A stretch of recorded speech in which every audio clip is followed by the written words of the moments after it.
শান্তিনিকেতনে কোপাই নদীর ধারে সবে ভোর হয়েছে। জেলেরা নদীতে মাছ ধরছে এবং আজকের আবহাওয়াটাও বেশ সুন্দর। এর মাঝেই আমরা চলে এসেছি শান্তিনিকেতনের সোনাঝুরির আড্ডা রিসর্টে। এই রিসর্টটি খুব বেশি দিন হয়নি ওপেন হয়েছে। এই রিসর্টেই আজকে আমরা একদিন থাকবো আর ঘুরে দেখাবো রিসর্টের ভিতরে কোথায় কি রয়েছে, রুম কীরকম, তার ভাড়া কীরকম, সমস্ত কিছুই দেখতে পাবেন এই ব্লগে। তো এখানে যেমন দেখতে পাচ্ছেন রিসর্টটি চারিদিকে বেশ সুন্দর গাছ দিয়ে সাজানো এবং একটা প্রশস্ত পার্কিং এরিয়া রয়েছে। আর এই একচালা ঘরটি যেটা দেখছেন সেটা আপনি রিসর্টে ঢোকার মুখেই পাবেন। আর এটা হলো ওদের রিসেপশন এরিয়া। এখানে অনেক গাড়ি রাখার ব্যবস্থা রয়েছে, মানে জায়গাটা যেহেতু অনেকটা বড়। আর এই ঢোকার মুখে হোটেলটি দেখতে এই রকম লাগে ঠিক। এখন শীতকাল বলে কোপাই নদীতে বিশেষ জল নেই, তবে হোটেলের লোকেদের সাথে কথা বলে যেটা বুঝলাম, যখন বর্ষাকাল হয় জল একেবারে ভোরে প্রায় রিসর্টের ভিতরেও চলে আসে কখনো কখনো। এখানে দেখতে পাচ্ছেন রিসর্টের ভিতরে লাল মাটির রাস্তা, বিভিন্ন ধরনের গাছ, অর্গানিক ফার্মিং করা রয়েছে। রিসর্টের বিভিন্ন জায়গায় এরকম খেজুর গাছে হাঁড়ি বেঁধে রস সংগ্রহ করা হয়। এবার চলুন ঘুরে দেখি রিসর্টের এপাশ ওপাশটা। রিসর্টটি খুব সুন্দরভাবে সাজানো, একেবারে যতটা প্রাকৃতিক রাখা যায় সেইভাবেই আমার মনে হচ্ছে এটা রাখা হয়েছে। সবুজ ঘাসের বাগান রয়েছে, চারিদিকে ফুলের গাছ, খেজুর গাছ এবং মাটির রাস্তা, বেশ এক সুন্দর অনুভূতি। তার সাথে এখানে যেমন বললাম অর্গানিক ফার্মিং, এখানে বিভিন্ন ধরনের সবজির গাছ লাগানো আছে। রিসর্টের রুমগুলো স্ট্রাকচার ঠিক এরকম যেমন দেখতে পাচ্ছেন।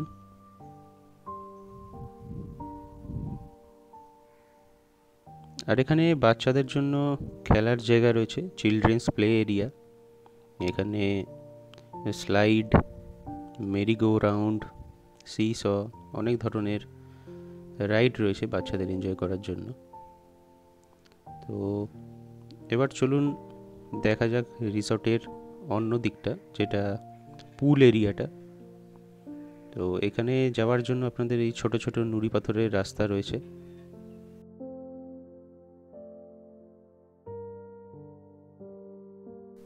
তো যেমন দেখতে পাচ্ছেন সুইমিং পুলের সময় সকাল 9টা থেকে রাত 9টা পর্যন্ত। এখানে সুইমিং পুলটা যথেষ্ট পরিষ্কার পরিচ্ছন্ন। এখানে মেল এবং ফিমেল ওয়াশরুম রয়েছে এবং সকালবেলা মেনটেন করা হয়, পরিষ্কার করা হয়, জলে ক্লোরিন দেওয়া হয় জল পরিষ্কার রাখার জন্য। এবং পুলের সাইজ যেরকম দেখছেন অনেকটাই বড়, তো বেশি লোক নামলে খুব একটা অসুবিধা হওয়ার কথা নয়।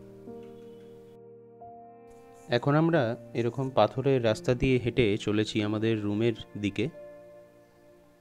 আর রুমের ব্যালকনি থেকে আপনি ঠিক এই রকম দৃশ্য অনুভব করতে পারবেন। এবার চলুন দেখা যাক রুমের ভিতরে। তো এখানে যেমন দেখতে পাচ্ছেন রুমটা যথেষ্ট পরিষ্কার পরিচ্ছন্ন। প্রথম দেখাতেই পছন্দ হয়ে যায় একেবারে এই রকম রুম। রুমে এসি রয়েছে, ইলুমিনেশনও যথেষ্ট ভালো। আর রুমটা মানে ফ্লোরটা দেখে আপনি বুঝতে পারছেন একটা বেশ কাঠের ফ্লোরিংয়ের ফিলিং দিচ্ছে।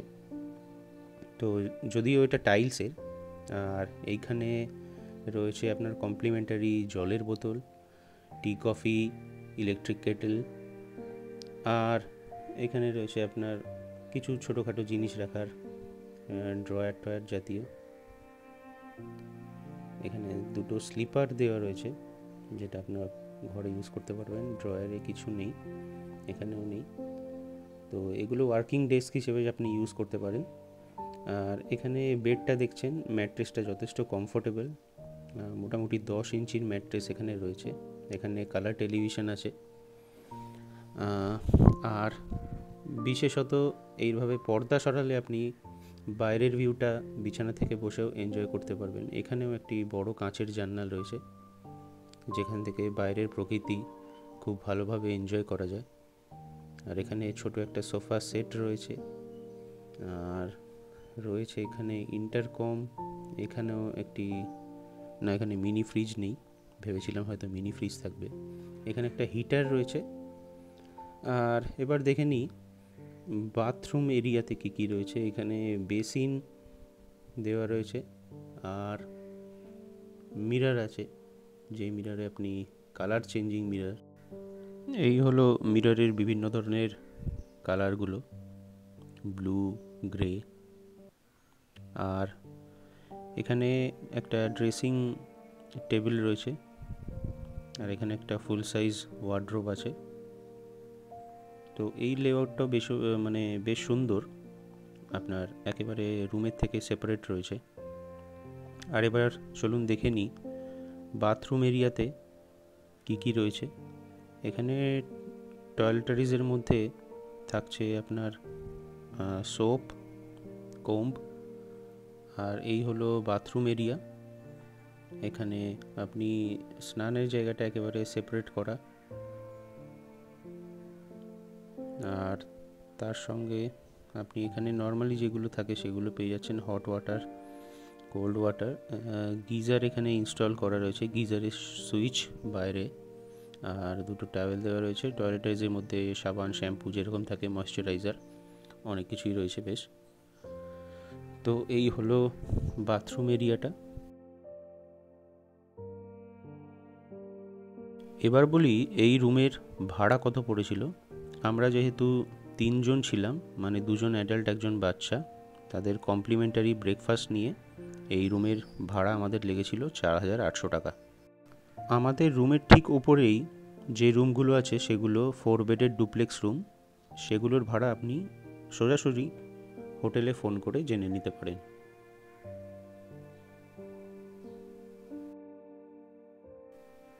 এখন আমরা এসেছি ওদের রেস্টুরেন্টে ব্রেকফাস্ট করতে।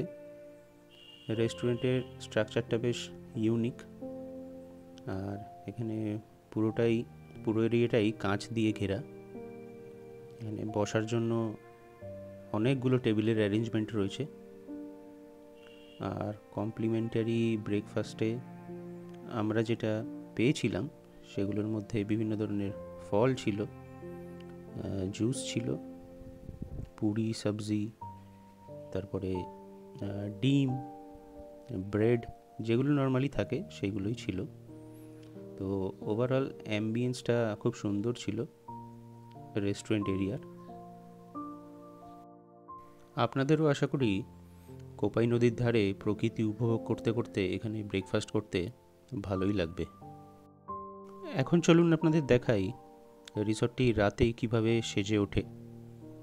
এই যেমন দেখতে পাচ্ছেন বাইরে এলইডি আলো দিয়ে খুব সুন্দরভাবে সাজানো, এবং যেমন দেখাচ্ছিলাম এটা ওদের রিসেপশন এরিয়া, বেশ সুন্দর লাগছে সাদা আলোয় সাজানো। রিসর্টটিতে খুব একটা অতিরিক্ত আলোর বন্দোবস্ত নেই, তবে যেটুকু রয়েছে পর্যাপ্ত, এবং ছোট ছোট স্পটলাইট দিয়ে সাজানো, বেশ সুন্দর লাগছে। রেস্টুরেন্ট এরিয়াটাও সত্যিই বলতে হবে বেশ সুন্দর লাগছে দূর থেকে দেখতে। আর এখানে বাইরে বসার অ্যারেঞ্জমেন্টও রয়েছে, আপনারা যদি বাইরে চান সেখানেও বসতে পারেন। এই রেস্টুরেন্ট কিন্তু বাইরের গেস্টদের জন্যও খোলা, আপনি এখানে না থাকলেও এই রেস্টুরেন্টে এসে লাঞ্চ বা ডিনার করতে পারেন। আর এখানে রেস্টুরেন্ট থেকে রাস্তাটা সোজা চলে যাচ্ছে প্রত্যেকটি রুমের দিকে। সমস্ত খেজুর গাছগুলোর নিচেই একটা করে স্পটলাইট দেওয়া রয়েছে, দেখতে বেশ সুন্দর লাগছে। তার মাঝখানে আমাদের এই ছোট ছোট কটেজগুলো রয়েছে।